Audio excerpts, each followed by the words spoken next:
The dust had barely settled on Thomas Wheeler's wagon tracks when Dorothy Thompson realized she was carrying his child, and by the time she knew for certain, he'd been gone 3 weeks without so much as a goodbye letter. She stood on the porch of their small cabin just outside Rawhide, Nevada, one hand pressed against her still flat stomach, the other shading her eyes as she stared at the empty road that stretched toward California where Thomas had surely gone, chasing gold or freedom or whatever it was that mattered more to him than the vows he'd made before God and the circuit preacher last spring.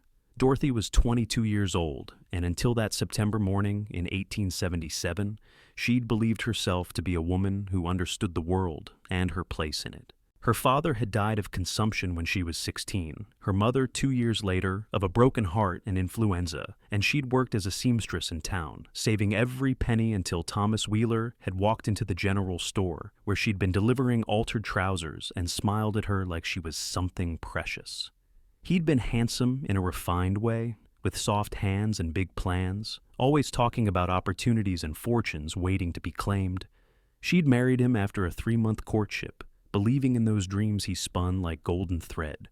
Now those dreams lay shattered at her feet, and Dorothy had nothing but the cabin Thomas had built, which wasn't even fully his since he still owed money to the bank, a few chickens, a vegetable garden struggling in the Nevada heat, and a baby growing inside her that would be born to a father who didn't want it.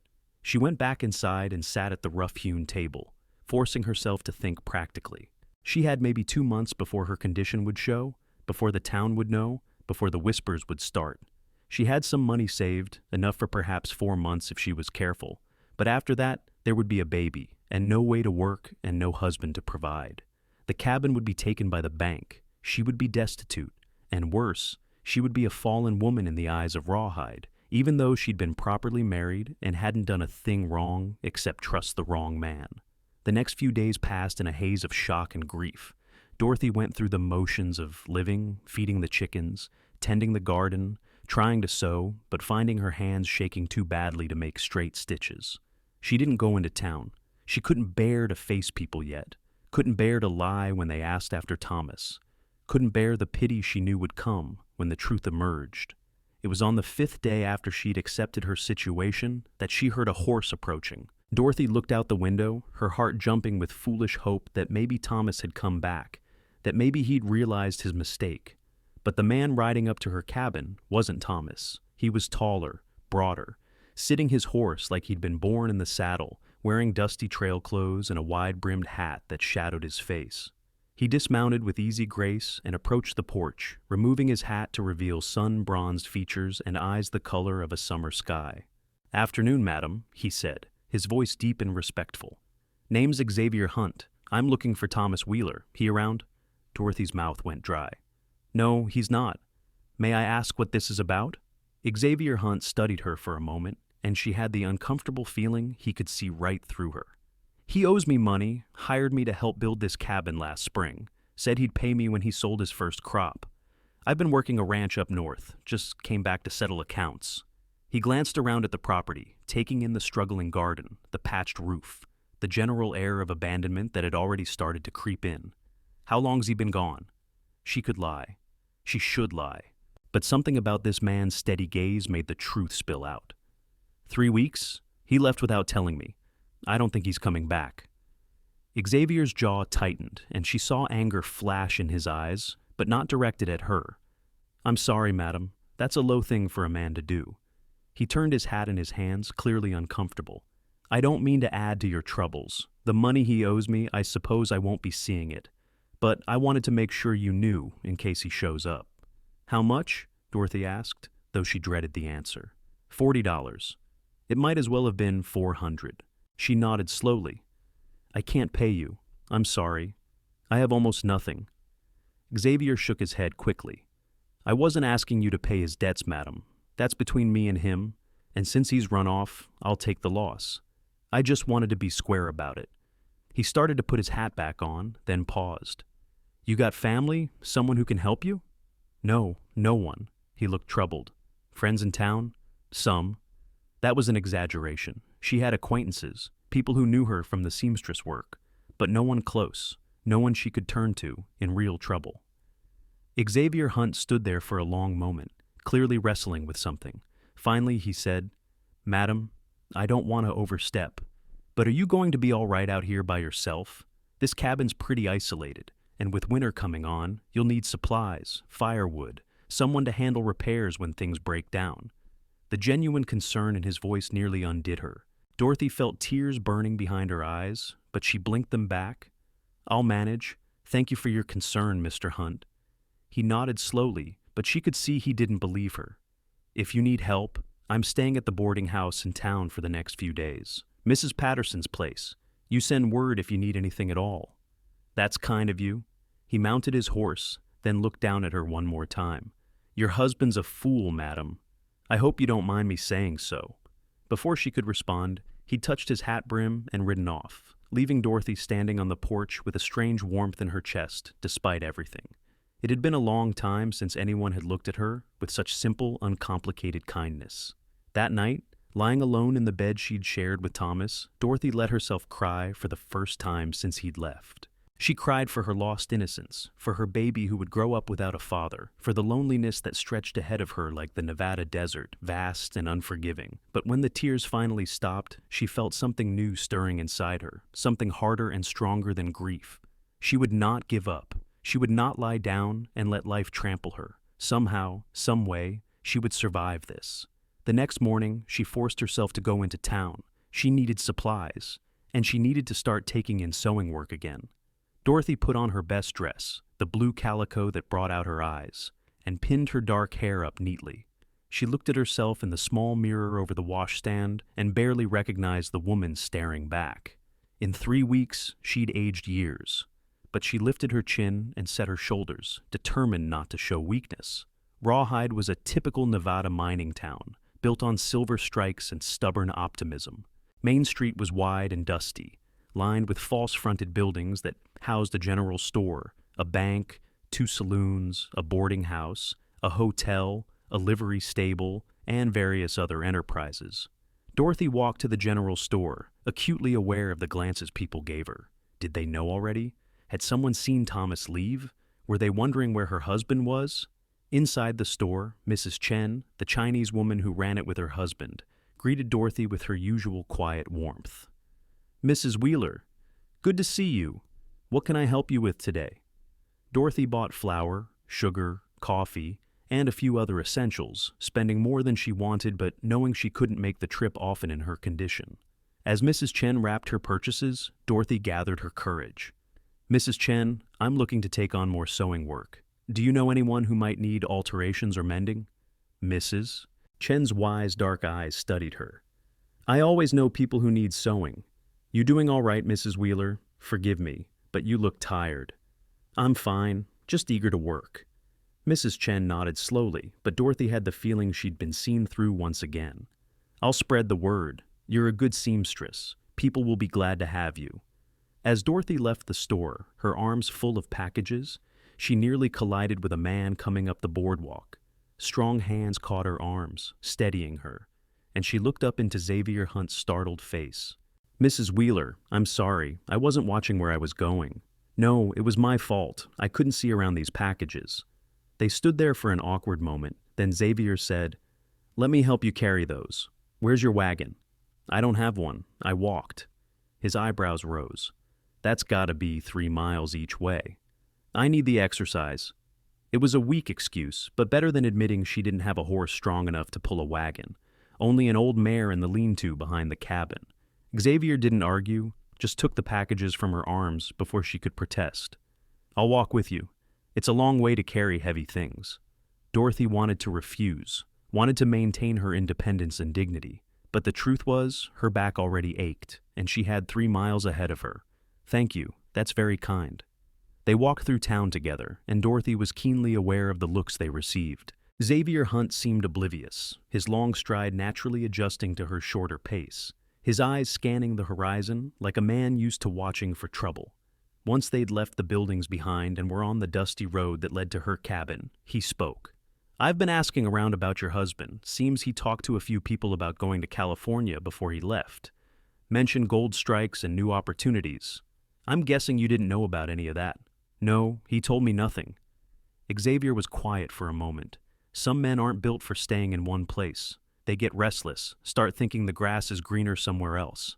It's not an excuse for what he did to you, but it might be an explanation. I don't need an explanation. I need him to honor his commitments. The bitterness in her voice surprised even her. You have every right to be angry. They walked in silence for a while, the sun beating down on them, the desert stretching out on either side of the road. Finally, Dorothy asked, "Why are you being so kind to me, Mr. Hunt? You don't know me. You lost money because of my husband. You should resent me." "Why would I resent you? You didn't do anything wrong." He glanced at her. "And maybe I'm being kind because someone should be. You look like you've been carrying the weight of the world on your shoulders, and nobody should have to do that alone." The simple humanity of his words brought tears to her eyes again. She blinked them back furiously, but one escaped, tracking down her cheek.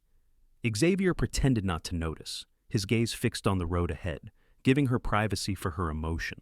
By the time they reached her cabin, Dorothy had composed herself. Xavier set the packages on the porch, then hesitated. "Mrs. Wheeler, I know this might not be proper, me saying this, but I want you to know that if you need help, any kind of help, you can ask me. I mean that.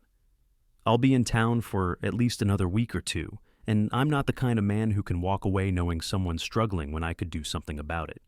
Dorothy looked at him, really looked at him, seeing past the dusty trail clothes and the weathered face to the man beneath.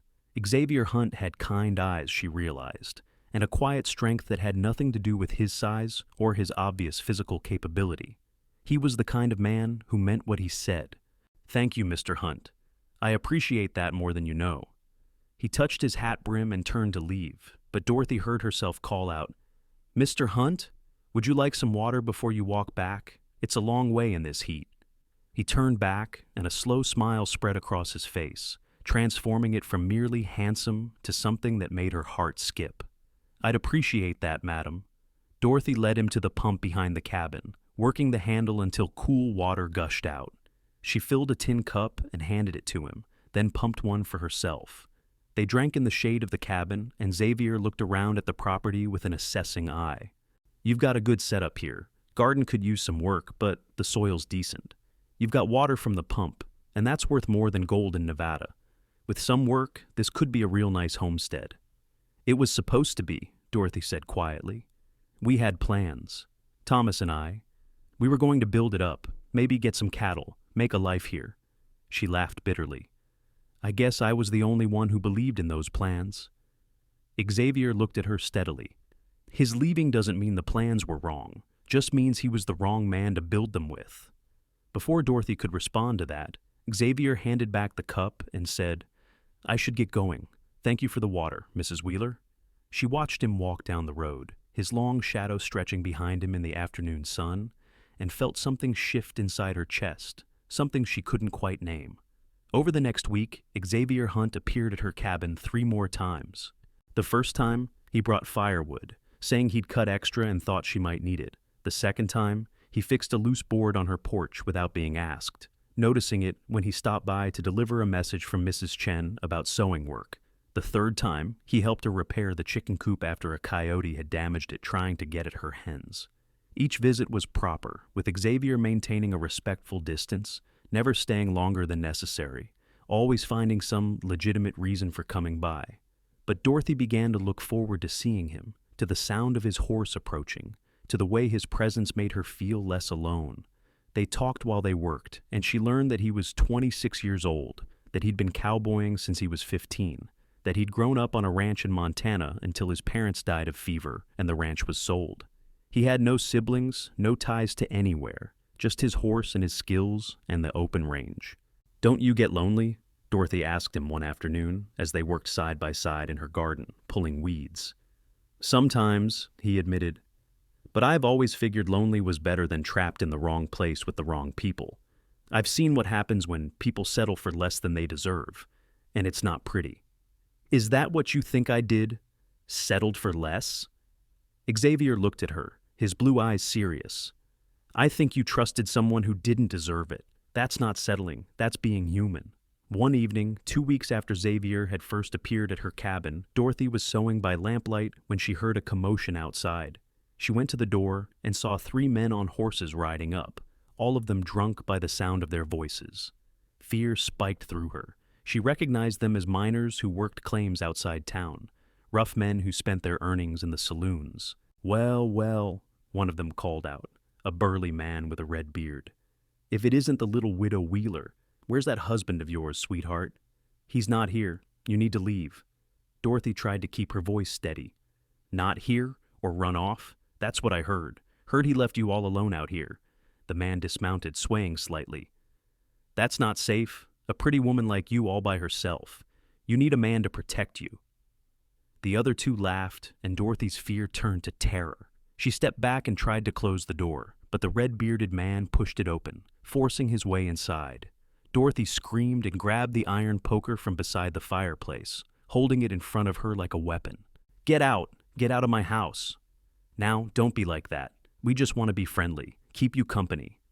Before he could advance further, there was the sound of a horse galloping hard, and then Xavier Hunt was there, appearing in the doorway behind the intruder like an avenging angel.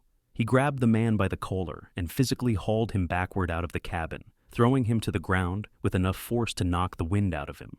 "The lady told you to leave," Xavier said, his voice deadly calm. "So, you're leaving, now." The other 2 men had dismounted, and one of them made the mistake of reaching for his gun. Xavier was faster, his own revolver appearing in his hand before Dorothy could blink. "Don't," Xavier said quietly. "Don't make me do something we'll all regret." The tension stretched out for a long moment, and then the red-bearded man struggled to his feet, wheezing. "Come on, boys. She's not worth the trouble anyway." They mounted up and rode off into the darkness, their drunken laughter fading into the night. Xavier stood watching until they were out of sight, then holstered his gun and turned to Dorothy, who was trembling in the doorway, still clutching the poker. "Are you all right? Did they hurt you?" She shook her head, unable to speak. Xavier gently took the poker from her hands and guided her to a chair, kneeling beside her. "It's all right. They're gone. You're safe." "How did you know?" she finally managed to ask. "I've been riding by most evenings just to make sure everything was all right. I heard the noise and came as fast as I could. I'm sorry I didn't get here sooner." Dorothy looked at him, this man who owed her nothing, who had been watching over her without being asked, who had just protected her from God knew what. "Thank you," she whispered. "Thank you." Xavier stayed for an hour, making sure she was truly all right, checking the doors and windows, building up the fire. Before he left, he turned to her and said, "Mrs. Wheeler, I don't think you should be out here alone anymore. Those men will talk and others might get ideas. Is there anywhere in town you could stay?" "I can't afford a room at the boarding house, and I have no one who would take me in." He ran a hand through his hair, clearly troubled. "Then I'll sleep in your barn tonight, if you'll permit it, just to make sure they don't come back." Dorothy knew she should refuse, knew it would cause talk if anyone found out, but she was too frightened to care. "All right, thank you." Xavier made himself a bedroll in the lean-to with her old mare, and Dorothy lay in her bed, feeling safer than she had in weeks knowing he was there. But she also felt something else, something that made her heart beat faster and her skin feel warm. She was attracted to Xavier Hunt, she realized. More than attracted. She was falling for him, this quiet cowboy with his steady eyes and his gentle strength. The next morning, Dorothy woke to the smell of coffee and bacon. She dressed quickly and went outside to find Xavier cooking breakfast over a small fire, using supplies from her kitchen. "I hope you don't mind," he said when he saw her. "I figured we both needed to eat." They sat together in the early morning light, eating and drinking coffee, and Dorothy felt a peace settle over her that she hadn't felt in a long time. This felt right, sitting here with Xavier, sharing a meal, watching the sun come up over the desert. It felt like something she could do forever and never grow tired of. "Mrs. Wheeler," Xavier said after a while, setting down his cup. "Dorothy, can I call you Dorothy?" "Yes, please." "Dorothy, I've been thinking. This situation you're in, it's not sustainable. You can't stay out here alone, especially now that word's getting around about Thomas leaving. And I know you're proud, and I admire that, but pride won't keep you safe or fed when winter comes." "What are you suggesting?" He took a deep breath. "I'm suggesting that you need a husband, a real one, who won't run off, who'll protect you and provide for you and treat you with the respect you deserve." Dorothy's heart began to pound. "I'm still married to Thomas, as far as the law's concerned anyway." "Not if he abandoned you? There are grounds for divorce in cases like that, though it takes time. But there's another option. Xavier met her eyes. You could say he died, out in the desert or on the trail to California. No one would question it. Men die all the time out here, and then you'd be free to remarry. That would be lying. Yes, it would. And normally I wouldn't suggest such a thing. But these aren't normal circumstances, and I can't stand by and watch you struggle when there's a solution right in front of us. Dorothy's mouth went dry. And who would I marry in this scenario? Xavier reached across the space between them and took her hand, his calloused palm warm against hers. Me, if you'd have me. I know we haven't known each other long, and I know I'm not much, just a cowboy with some saved wages and no real prospects. But I'm honest and I'm hard-working, and I give you my word that I would never abandon you or treat you poorly. I would be a husband to you in every sense of the word, and I would raise any children we might have with love and care. Children. The word hung in the air between them, and Dorothy knew that Xavier was giving her the perfect opening to tell him the truth. But fear held her tongue.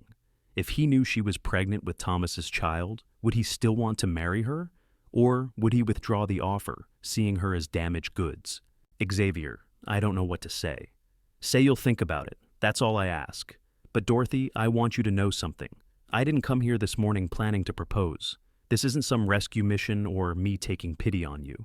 The truth is, I've been thinking about you since the day I first rode up to this cabin. You're strong and brave and beautiful, and I find myself looking for excuses to see you. If circumstances were different, I'd be courting you properly, taking my time, doing things right. But circumstances are what they are, and I'm not a man who believes in wasting time when I know what I want. Dorothy looked at their joined hands, then up at his face, seeing the sincerity there, the quiet hope. Can I ask you something? Anything?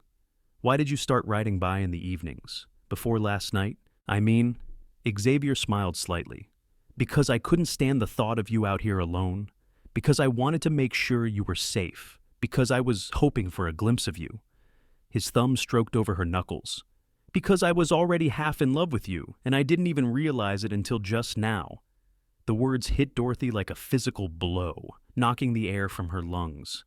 No one had ever spoken to her like that, with such raw honesty. Thomas had courted her with pretty words and grand promises, but they'd been hollow, meaningless. Xavier's simple declaration felt like truth, solid and real and unshakable. I'm pregnant, she blurted out, unable to hold the secret any longer. Thomas's baby. I'm about 6 weeks along, maybe 7. I didn't tell you because I didn't want you to feel obligated, but if you're offering marriage, you need to know. You need to know what you'd be taking on. Xavier's hand tightened on hers. How long have you known? Since before you came the first time. Since the day after I realized Thomas wasn't coming back. He was quiet for a long moment, his eyes searching her face. Then he said, Does it change anything that there's a baby? Doesn't it? It's not your child, Xavier. It's the child of a man who abandoned me, who owes you money, who you have every reason to despise. I don't despise Thomas Wheeler. I pity him. He had everything a man could want, and he was too much of a fool to see it. Xavier lifted her hand to his lips and kissed her knuckles gently. Dorothy, if you marry me, that baby becomes mine. I don't care who fathered it. I will love it and raise it and protect it just as I would any child of my blood. That baby's mine now too in my heart. Do you understand what I'm saying? Tears spilled down Dorothy's cheeks, and she didn't try to stop them. How can you say that? How can you be so sure? Because love isn't about blood. It's about choice. It's about showing up every day and doing the work. Thomas Wheeler may have started that baby, but he's not going to be its father. I am, if you'll let me. Dorothy launched herself at him, wrapping her arms around his neck, sobbing into his shoulder. Xavier held her tight, one hand cradling the back of her head, murmuring soothing words. When she finally pulled back, he wiped her tears away with his thumbs, his touch infinitely gentle. Is that a yes? He asked softly. Yes, I'll marry you. But, Xavier, I need you to know something. I'm saying yes because I want to, not just because I need help. I've been falling for you too, even though I told myself I was being foolish, that it was too soon, that I was just vulnerable. But the truth is, when you're here, I feel safe and happy and like myself again. And when you're not here, I miss you. I think about you. I wonder what you're doing, and if you're thinking about me, too." Xavier's smile was like the sun coming out from behind clouds. "I'm always thinking about you." He leaned forward and kissed her, soft and sweet, a promise of things to come. When he pulled back, his eyes were shining. "We should go into town today. Tell people that Thomas died, that we're getting married. The sooner we do this, the better." "Won't people talk? It's so soon after Thomas's death." "Let them talk. We'll say we knew each other before, that I was a friend of your family. We'll make it believable enough that the decent people will accept it, and to hell with the rest." They rode into Rawhide together that afternoon, Dorothy sitting in front of Xavier on his big bay gelding, her back against his chest, his arm secure around her waist. It felt scandalous and wonderful all at once. In town, they went first to the sheriff, a grizzled older man named Bill Matthews, who had been keeping the peace in Rawhide for 15 years. Xavier did most of the talking, spinning a tale about how Dorothy had received word that Thomas had died in a stage accident on the California Trail, and how he, Xavier, an old friend of Dorothy's late father, had come to Rawhide to look after her. Now they wanted to marry, to make the situation proper, and give Dorothy the protection of a husband's name. Sheriff Matthews looked skeptical, but he also looked like a man who had seen enough of life to know when to ask questions and when to accept a convenient fiction. "You got proof of this accident?" "No, sir," Xavier said steadily. "Just word from a traveler passing through. But Thomas Wheeler hasn't been seen in these parts for over a month, and his wife is alone and vulnerable. Whether he's dead or just gone, the result is the same. She needs a husband, and I'm willing to be that husband." The sheriff studied Xavier for a long moment, then looked at Dorothy. "This what you want, madam?" "Yes, Mr. Hunt is a good man. I'm grateful for his protection." "All right, I'll mark Wheeler down as deceased, presumed. You'll need to see the circuit preacher for the wedding, but he's due through town next week. Until then, I suggest you stay at the boarding house, Mrs. Wheeler, for propriety's sake." "I'll pay for her room," Xavier said immediately. They left the sheriff's office and walked down Main Street, Dorothy's hand tucked into the crook of Xavier's elbow. People stared, and Dorothy could practically hear the gossip spreading like wildfire, but she kept her head high. Let them talk. She had nothing to be ashamed of. At the boarding house, Mrs. Patterson, a motherly woman in her 50s, took Dorothy under her wing immediately. "You poor dear. I heard about your husband. Such a tragedy. And Mr. Hunt, how good of you to look after her. Your father would be proud, God rest his soul." Dorothy glanced at Xavier, impressed by how quickly their story was taking root. Mrs. Patterson showed her to a clean, simple room upstairs, and Xavier paid for 2 weeks in advance. When Mrs. Patterson left them alone for a moment, Dorothy whispered, "You're very good at this." "I don't like lying," Xavier admitted, "but sometimes survival requires bending the truth, and the core of it is true. I am going to marry you, and I am going to look after you, and Thomas Wheeler is dead as far as we're concerned." That night, lying in the boarding house bed, Dorothy pressed a hand to her stomach and whispered, "Your papa's name is Xavier Hunt. He's the best man I've ever known, and he's going to love you so much. We're going to be all right, little one. We're going to be better than all right." The next week passed in a blur of activity. Xavier found work at a nearby ranch, hired on as a temporary hand to earn money while they waited for the preacher. Dorothy took in sewing work, sitting in the boarding house parlor with the other women, listening to their chatter and carefully constructing her new identity as the widow of Thomas Wheeler and the intended bride of Xavier Hunt. Some women were kind, offering congratulations and sympathy in equal measure. Others were less charitable, whispering behind their hands about the suspicious timing of it all. But Dorothy found she didn't care. She had Xavier, and she had hope, and that was enough.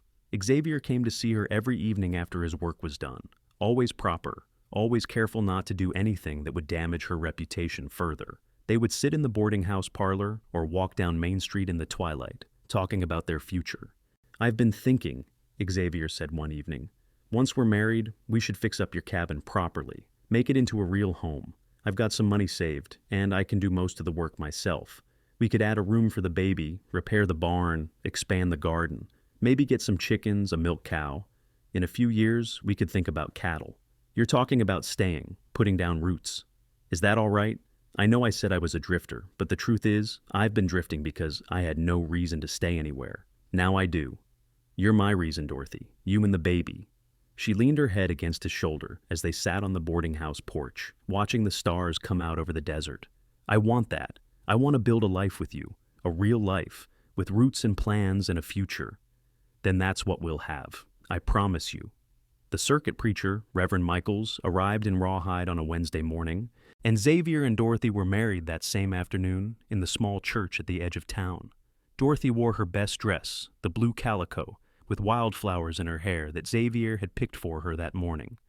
Xavier wore new trousers and a clean shirt, his hair slicked back, his eyes never leaving her face. The ceremony was simple, just the two of them and a handful of witnesses, including Mrs. Patterson and Mrs. Chen, who had become Dorothy's allies in the town.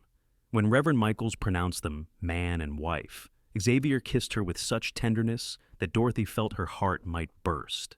I love you, he whispered against her lips. I'm going to spend every day of my life making sure you know that. I love you too, she whispered back, and meant it with every fiber of her being. That night, they returned to the cabin as husband and wife. Xavier had spent the previous days cleaning and repairing, and he'd even picked more wildflowers to put in a jar on the table. The cabin glowed with lamplight and warmth, and when Xavier carried Dorothy over the threshold, she laughed with pure joy. Welcome home, Mrs. Hunt, he said, setting her down gently. It feels like a dream, like I'm going to wake up and find out none of this is real. Xavier took her face in his hands. It's real. I'm real. This is our life now, and I'm going to make it good. I swear to you. He kissed her again, deeper this time, and Dorothy felt desire spark through her body. It had been months since Thomas left, months since she'd been touched with any kind of affection, and Xavier's hands on her body felt like coming home. They made love slowly, carefully, Xavier treating her like something precious, always mindful of the baby growing inside her. Afterward, they lay tangled together in the bed, Dorothy's head on Xavier's chest, listening to the steady beat of his heart. Are you happy? He asked, his fingers trailing through her hair. Happier than I ever thought I could be. Is that strange? Everything that happened with Thomas, all that pain, and now I'm lying here thinking that maybe it was meant to be. Maybe I had to go through that to get here, to you. I don't know about meant to be, but I'm grateful for wherever path led you to me, even if it was a hard path. Dorothy tilted her head up to look at him. Tell me something true, something I don't know about you. Xavier thought for a moment. When I was a boy, maybe 10 years old, I found a baby bird that had fallen out of its nest. My father said to leave it, that nature would take its course, but I couldn't. I took that bird and I fed it with a dropper and I kept it warm, and eventually it got strong enough to fly away. My father said I'd wasted my time, that it was just a bird, but I never thought so. I thought it mattered, saving that life, even though it was small and insignificant to everyone else. You've always been a protector, Dorothy said softly. Even as a child. I guess so. What about you? Tell me something I don't know. I wanted to be a teacher when I was young. I loved books, loved learning. My mother taught me to read when I was 4, and I would read anything I could get my hands on. But after she died, there was no money for more education, so I learned to sew instead. She smiled ruefully. Not quite the same thing. You could still teach, once we're settled, once the baby's older. We could take in students out here, children from the nearby ranches who need education. You could be the teacher you always wanted to be. The idea bloomed in Dorothy's mind, bright and beautiful. Could we really do that? Why not? It's our life. We can make it whatever we want. They talked long into the night, making plans and sharing dreams, learning each other in all the ways that mattered. By the time they finally fell asleep, wrapped in each other's arms, Dorothy felt like she knew Xavier's soul, and he knew hers. The weeks that followed were the happiest of Dorothy's life.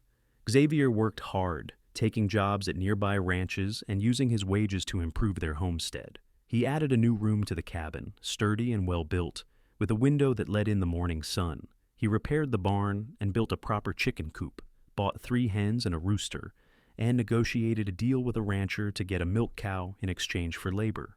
Slowly, steadily, their little homestead began to thrive. Dorothy's pregnancy progressed, and Xavier was attentive to her every need.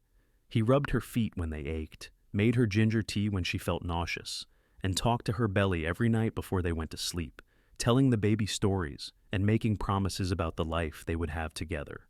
"You're going to be so loved," he would murmur, his hand spread over her growing stomach. "Your mama and I are going to make sure you have everything you need. You're going to grow up strong and happy and safe." Dorothy would watch him with tears in her eyes, overwhelmed by the enormity of his love.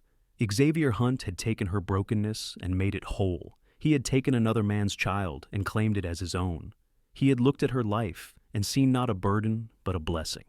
In November, as the weather turned colder and the desert nights grew sharp with frost, Dorothy felt the baby move for the first time. She grabbed Xavier's hand and pressed it to her stomach, and when he felt the flutter beneath his palm, his face lit up with wonder. "That's our baby," he said, his voice choked with emotion. "That's our baby, Dorothy." "Our baby," she agreed, and in that moment, it became truth. Whatever biology might say, this child was Xavier's in every way that mattered. Christmas came, and Xavier surprised Dorothy by bringing home a small pine tree he'd cut from the mountains. They decorated it with strings of popcorn and dried berries, and on Christmas morning, Xavier gave her a rocking chair he'd made with his own hands, smooth and sturdy, perfect for nursing the baby. "I worked on it at night, in the barn, so you wouldn't see," he said, looking almost shy. "I wanted you to have something special."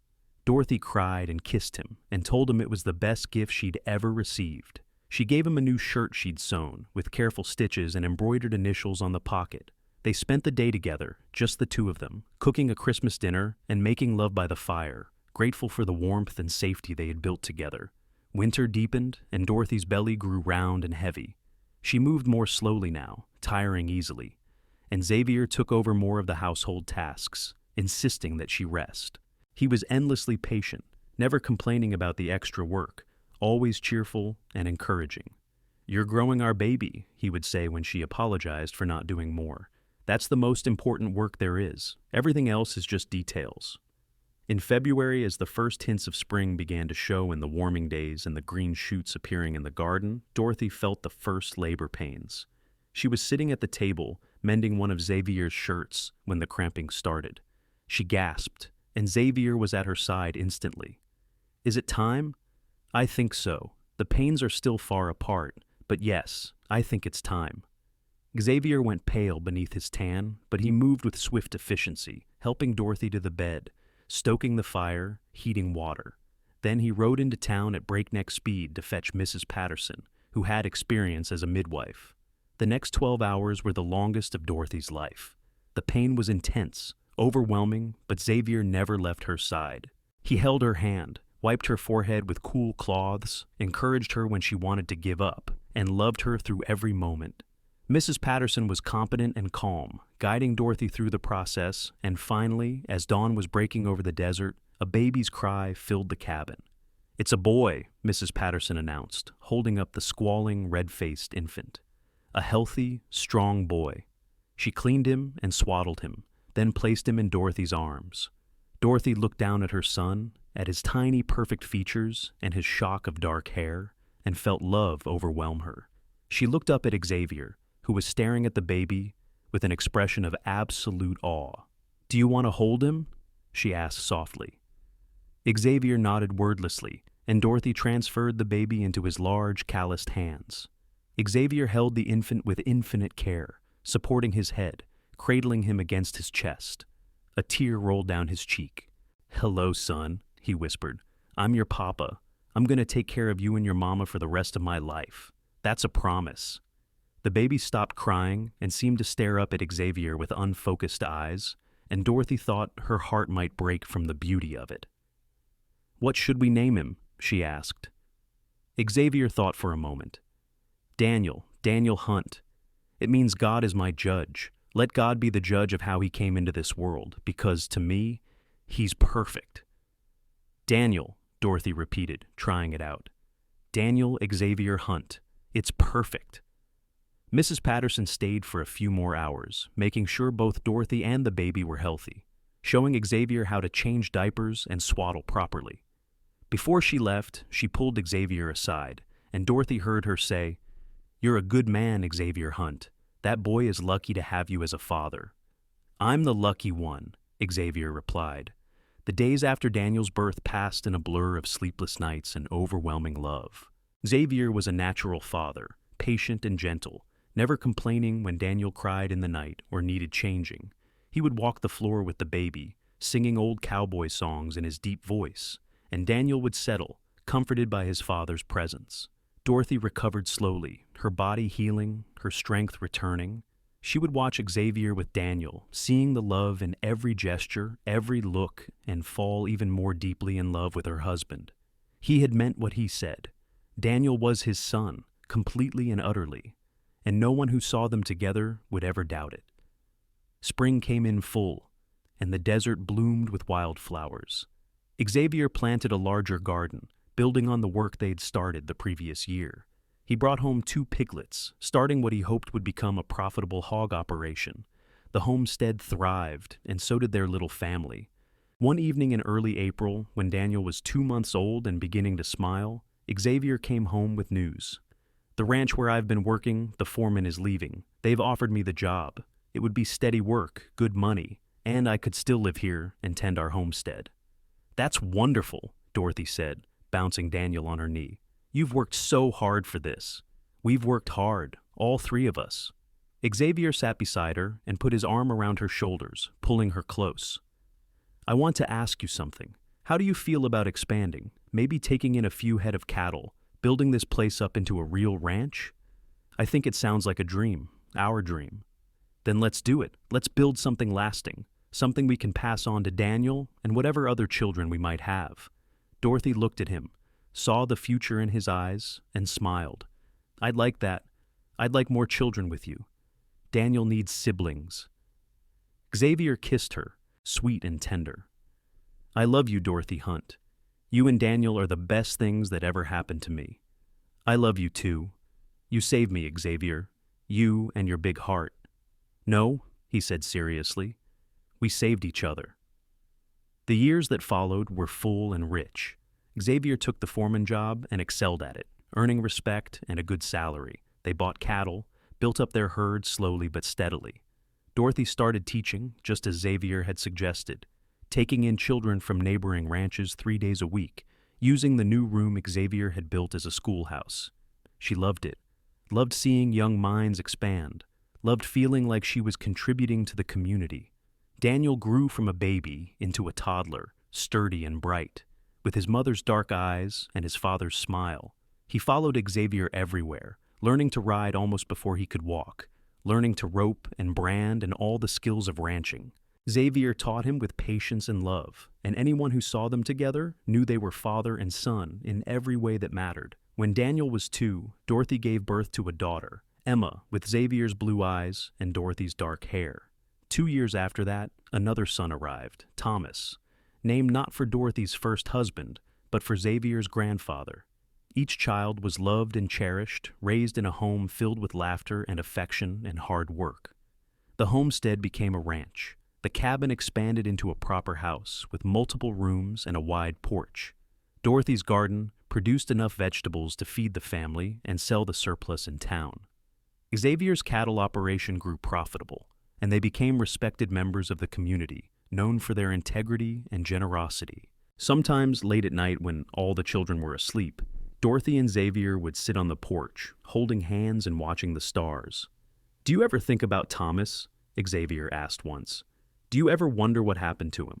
"No," Dorothy answered honestly. "He's part of my past, but he has no place in my present or my future. That belongs to you and our children. You're my husband, Xavier, the only husband that matters." "Do you think Daniel should know? When he's older, should we tell him about Thomas Wheeler?" Dorothy thought about it for a long time. "Maybe, when he's grown and can understand, but not as his father. Thomas Wheeler was the man who helped create him, but you're his father. You raised him, you loved him, you claimed him as yours. That's what matters." "That's what I think too. He's mine, they're all mine. This family, this life, it's mine. And I thank God for it every single day." Dorothy leaned her head on his shoulder. "Remember when you first rode up to my cabin? I was so broken, so lost. I thought my life was over. And now I know it was just beginning. You gave me everything, Xavier. Love, family, security, hope. You took a situation that seemed hopeless and turned it into something beautiful. We did it together, Xavier corrected. You had the courage to trust again, to take a chance on a cowboy you barely knew. That took strength, Dorothy. That took faith.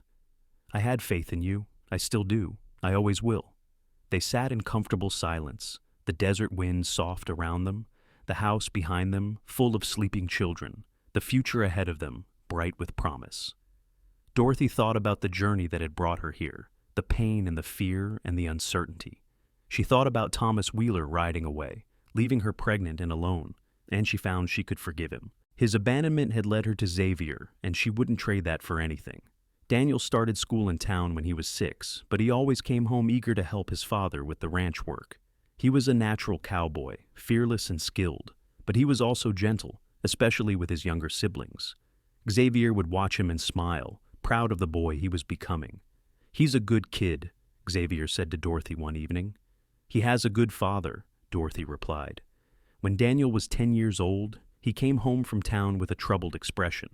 Xavier was teaching him to break a new horse, and Dorothy was in the garden with Emma and little Thomas, but she saw Daniel approach his father, saw them talking seriously. After a moment, Xavier called to her. "Dorothy, could you come here for a minute?" She wiped her hands on her apron and walked over, her heart sinking. She knew from Xavier's expression that something was wrong. "Daniel heard something in town today," Xavier said carefully. "Someone was talking about Thomas Wheeler, said they saw him in Virginia City, down on his luck, asking if anyone knew where his wife had ended up." Dorothy felt like the ground had shifted beneath her feet.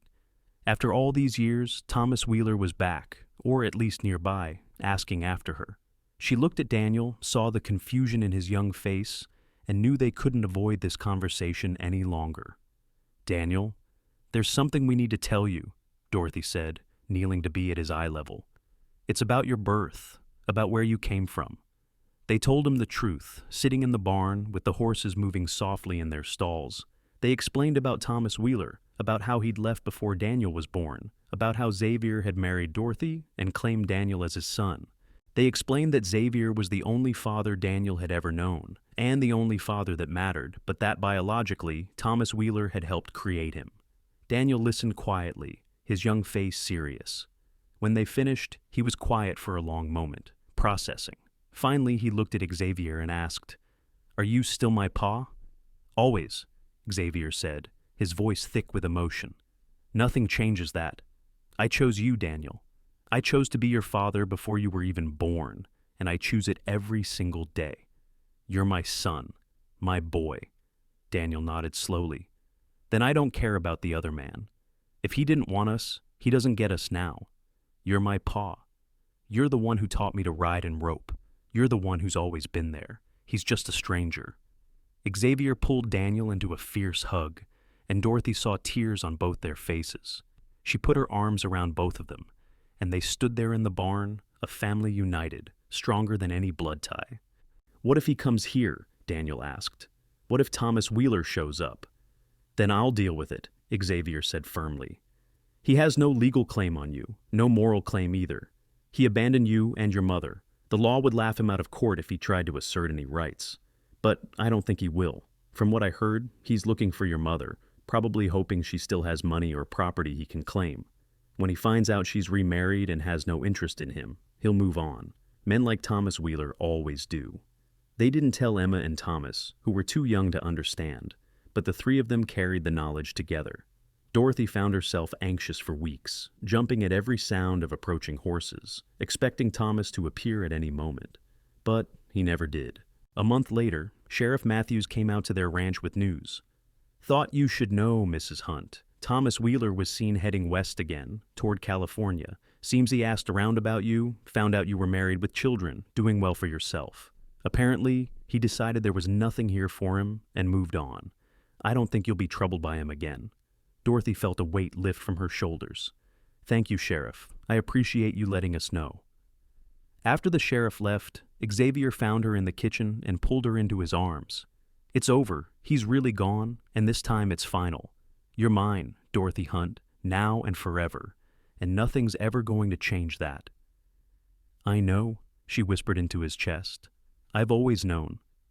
The years continued to pass, each one bringing new challenges and new joys. Daniel grew into a young man, tall and strong like Xavier, with a natural gift for ranching. He took over more and more of the work, allowing Xavier to slow down a bit, though he never fully retired. Emma became a teacher like her mother, taking over the little schoolhouse when Dorothy decided to focus on other pursuits. Thomas, the youngest, showed a talent for working with horses, developing a reputation as a skilled horse trainer.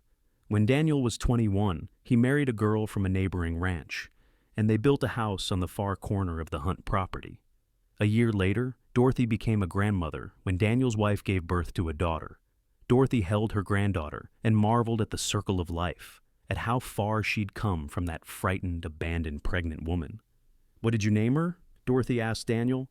"Grace," he said, smiling at his wife. "Because Grace is what brought our family together. Grandpa Xavier always said that Grace led him to you when you needed him most, and Grace made him the father of a child that wasn't his by blood.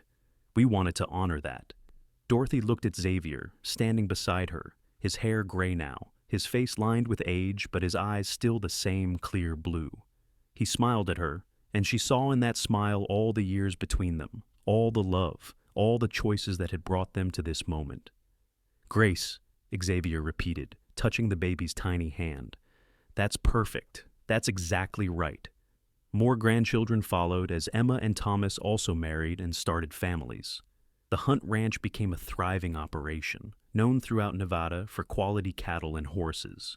Dorothy and Xavier became the patriarch and matriarch of a large, loving family, respected elders in the community.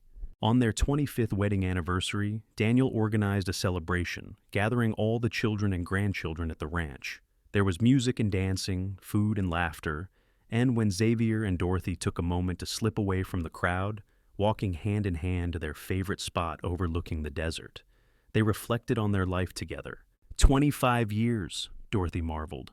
"Sometimes it feels like forever, and sometimes it feels like yesterday that you rode up to my cabin and changed my life." "Best decision I ever made," Xavier said, "asking you to marry me, taking a chance on us." "I was so scared," Dorothy admitted. "Scared you'd change your mind, scared you'd regret it, scared I wasn't enough." "You were always enough, more than enough. You gave me a purpose, Dorothy, a reason to stay in one place, to build something lasting. Before you, I was just drifting, existing, but not really living. You and Daniel, you gave me a life worth living. And you gave me love when I thought I'd never feel it again. You gave me safety and security and a family. You gave me everything." Xavier pulled her close, kissing her temple. "We gave each other everything. That's what love is, isn't it? Two people building something together, something neither of them could build alone." They stood there as the sun set over the Nevada desert, painting the sky in shades of gold and pink and purple, and Dorothy thought about the long road that had led them here. She thought about heartbreak and abandonment, about fear and uncertainty, about a cowboy who'd looked at a pregnant woman in trouble and said, "That baby's mine now too in my heart." She thought about all the days and nights since then, the laughter and tears, the struggles and triumphs, the ordinary moments and the extraordinary ones. "I'd do it all again," she said softly. "Every bit of it, the good and the bad, just to end up here with you." "Me too," Xavier agreed. "Every single moment." They returned to the celebration, to their children and grandchildren, to the life they'd built together. Daniel gave a toast, his voice carrying over the crowd. "To my parents," he said, raising his glass. "To my ma, who never gave up even when things seemed impossible. And to my pa, who taught me that family isn't just about blood. It's about love and commitment and showing up every single day. Pa, you chose me before I was born, and you've been choosing me every day since. That's what makes you my father. That's what makes this family strong. To Ma and Pa Hunt." Everyone echoed the toast, and Dorothy saw Xavier's eyes shine with tears. She squeezed his hand, and he squeezed back, a silent communication that needed no words. The celebration went on into the night, with children running and playing, adults sharing stories and memories, the family bound together by love and history. As Dorothy watched her grandchildren play, she thought about the baby she'd carried in fear and uncertainty so many years ago, the child she'd worried would grow up fatherless and unwanted. Instead, Daniel had been loved and cherished every day of his life, raised by a man who'd chosen to be his father, who'd given him everything a child could need.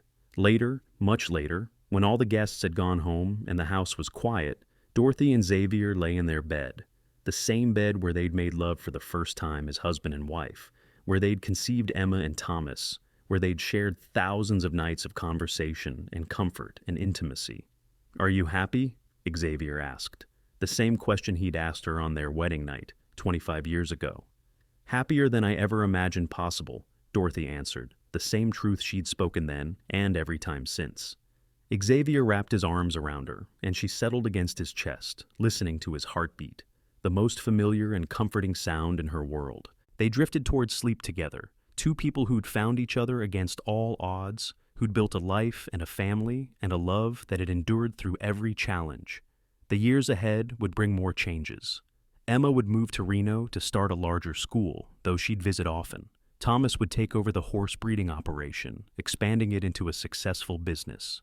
Daniel would eventually become the primary manager of the ranch, proving himself worthy of Xavier's trust and training. More grandchildren would arrive, and eventually great-grandchildren, each one carrying forward the legacy of love and family that Dorothy and Xavier had established. But no matter what changed, some things remained constant.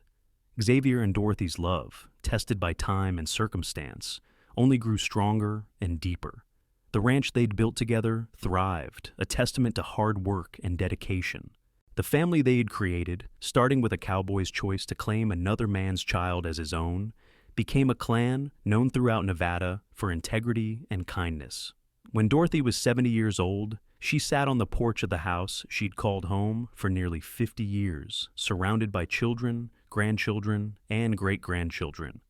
Xavier sat beside her, older now, moving slower, but still strong, still present, still the man who'd promised to love her and protect her all those years ago. Daniel, grown and graying himself, sat at their feet with his own grandchildren, telling them stories of the ranch's history. "Your great-grandmother was the bravest woman I ever knew," he said, smiling up at Dorothy. "And your great-grandfather was the best man who ever lived. He taught me that love is a choice, something you do every day, not just something you feel. He showed me what it means to be a father, to be a husband, to be a man of integrity and honor.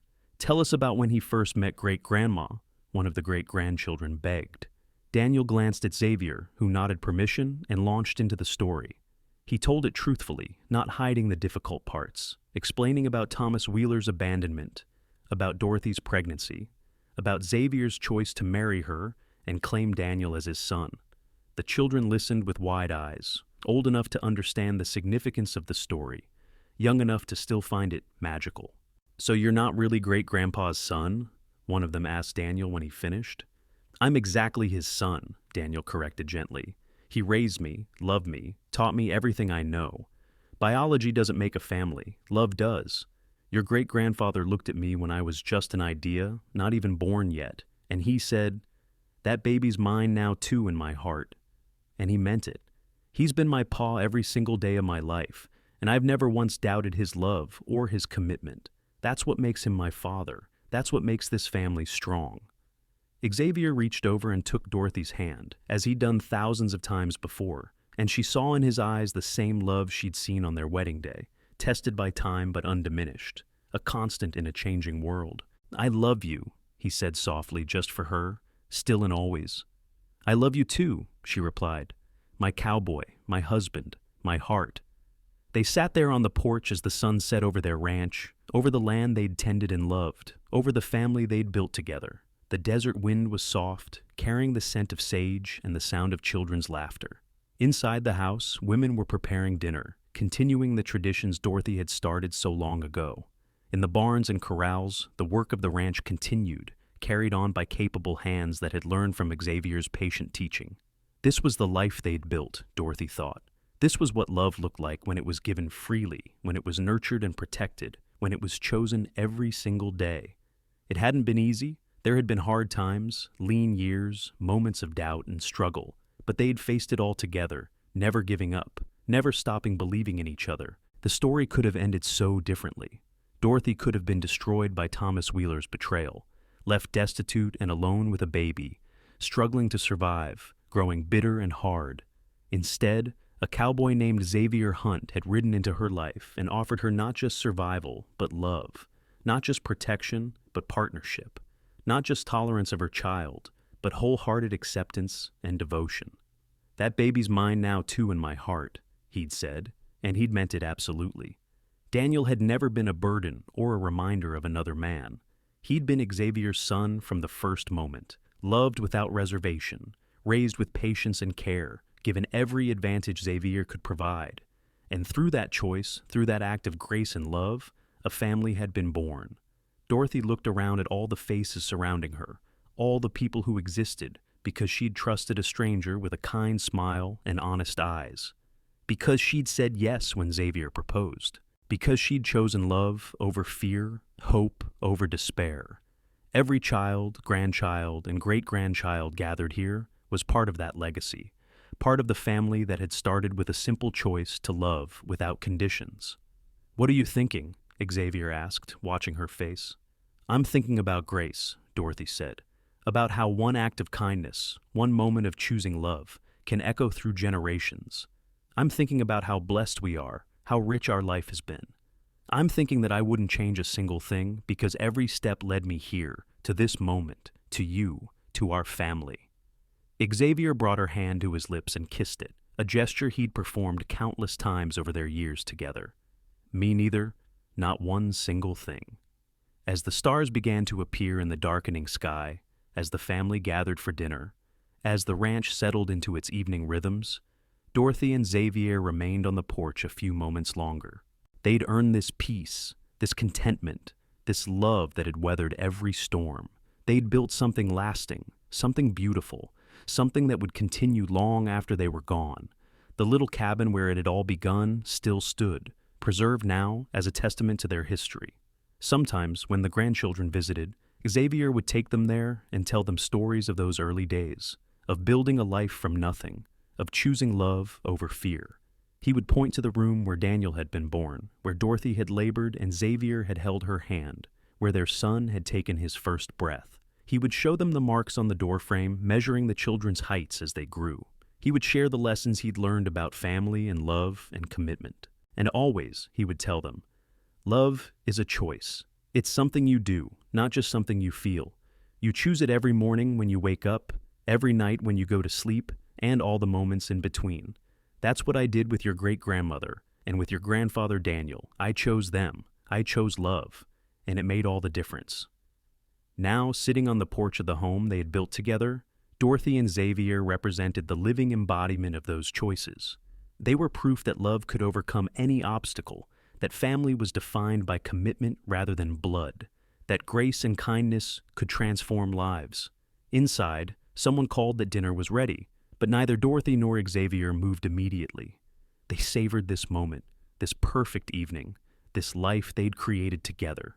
In a world that could be hard and unforgiving, they'd carved out a space of love and safety and belonging. They'd taken heartbreak and transformed it into hope. They'd taken abandonment and answered it with acceptance.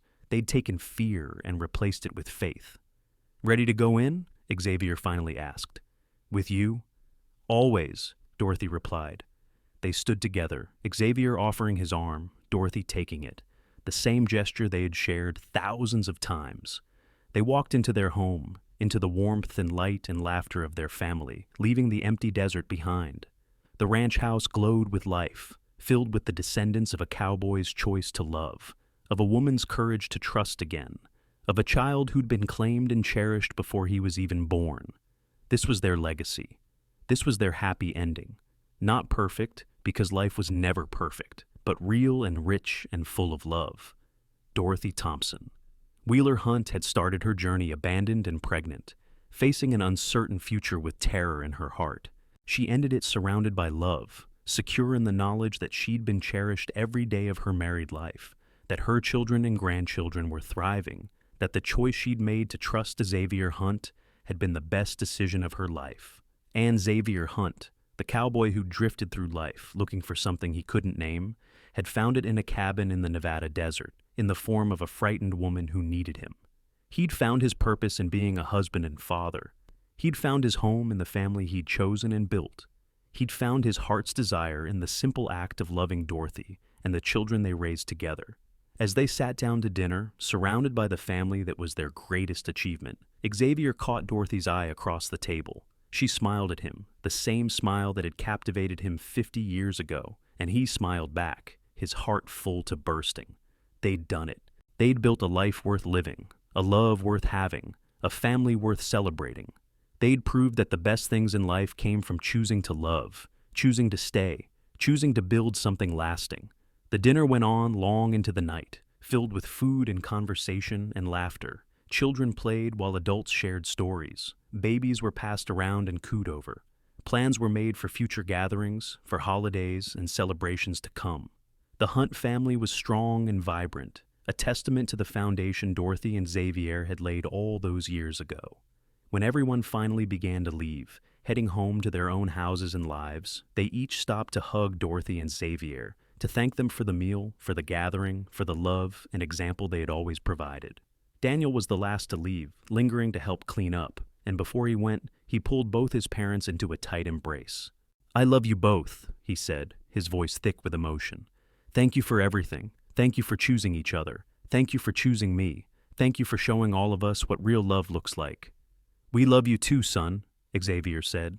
"You made everything worthwhile. You and your sisters and your brother, all our children and grandchildren, you're our joy and our pride." After Daniel left, Dorothy and Xavier prepared for bed, moving through their evening routine with the ease of long practice.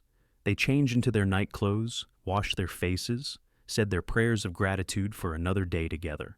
Then they climbed into bed, Dorothy curling against Xavier's side as she'd done for 50 years, her head on his shoulder, his arm around her waist. "Xavier," she said softly into the darkness. "Yes, love? If you could go back and do it all again, knowing everything you know now, all the hard times and struggles we went through, would you still ride up to my cabin that day?" Xavier didn't hesitate. "Without question, every time, in every lifetime. I'd choose you, Dorothy. I'd choose us. I'd choose our family. This life we built together, it's the best thing I ever did. You're the best thing that ever happened to me." "You saved me," Dorothy whispered. "No," Xavier corrected gently, as he had so many times before. "We saved each other. That's what love does. It saves us from being alone, from being less than we could be. It makes us better, stronger, more complete." They drifted towards sleep, comfortable in each other's presence, secure in their love. Outside, the Nevada night was vast and full of stars. Inside, two hearts beat in rhythm, two lives intertwined so completely that neither could imagine existing without the other. This was how their story ended, not with drama or tragedy, but with simple, profound contentment. Two people who'd found each other against all odds. Two people who'd chosen love over fear, hope over despair, togetherness over loneliness. Two people who'd built a family and a legacy that would endure for generations. Dorothy and Xavier Hunt lived many more years together, growing old gracefully, their love never diminishing. They were blessed to see great-great-grandchildren born, to see their ranch continue to thrive, to see the family they'd started spread and flourish throughout Nevada and beyond. And when their time finally came to leave this world, they went peacefully, surrounded by love, secure in the knowledge that they'd lived fully and well. The Hunt Ranch continued under Daniel's management, and then his children's, each generation honoring the legacy of Dorothy and Xavier. The story of how the family began, of a cowboy who'd claimed another man's child as his own, was passed down through the years, becoming part of the family mythology. A touchstone reminding them all of what really mattered. Not blood, but love. Not biology, but choice. Not the easy path, but the right one. And somewhere in the Nevada desert, on a piece of land made precious by the people who'd loved it, the spirit of that love endured. In the house where Dorothy and Xavier raised their family. In the barn where Xavier had taught Daniel to rope. In the garden where Dorothy had grown vegetables and flowers. In the earth itself, which held the history of a family built on grace and choice and unwavering commitment. The story of Dorothy Thompson and Xavier Hunt became a legend in their family, told and retold, never losing its power to inspire. It was a reminder that life could surprise you, that love could find you in your darkest moment, that redemption was always possible. It was proof that one person's choice to love could change not just one life, but generations of lives. And at the heart of it all was a simple truth, spoken by a cowboy to a frightened pregnant woman all those years ago, words that had proven prophetic and powerful and absolutely true. That baby's mine now too in my heart. Those words had changed everything. They'd built a family. They'd created a legacy. They'd proven that love, real love, the kind that chose to stay even when leaving would be easier, was the most powerful force in the world. Dorothy and Xavier's story was complete, their circle closed, their love proven and tested and found true. They'd lived and loved and built something beautiful, and in the end, that was all anyone could ask for. They'd had their happy ending, earned through courage and commitment, and the simple, radical choice to love without reservation. The sun rose and set over the Hunt Ranch for many years after Dorothy and Xavier were gone, but their presence remained. In the stories told around dinner tables, in the values passed from parent to child, in the knowledge that family was what you made it and love was what you chose. Their legacy lived on, a testament to the power of grace, the strength of commitment, and the transformative nature of unconditional love. This was their story, from beginning to end, from heartbreak to hope, from abandonment to acceptance, from fear to faith. It was a love story, yes, but more than that, it was a story about what it means to be human, to choose kindness over cruelty, love over indifference, hope over despair. It was about a man who looked at a child that wasn't his and said, "Mine." It was about a woman who found the courage to trust again. It was about a family built on choice rather than chance, on love rather than obligation. And it was, in the end, exactly what both Dorothy and Xavier had always hoped it would be. A life well lived, a love well loved, a family well built, and a legacy that would endure long after they were gone. They'd taken the broken pieces of Dorothy's first marriage and created something whole and beautiful. They'd answered abandonment with acceptance, betrayal with loyalty, fear with faith. They'd proved that the best things in life weren't the ones that came easily, but the ones you chose to fight for, to work for, to build day by day with your own hands and heart. This was the story of Dorothy and Xavier Hunt, and it ended exactly as it should, with love triumphant, family strong, and two hearts forever joined, having found in each other everything they'd ever needed or wanted or hoped for, and having built from that love something that would outlast them both, touching lives and changing hearts for generations to come.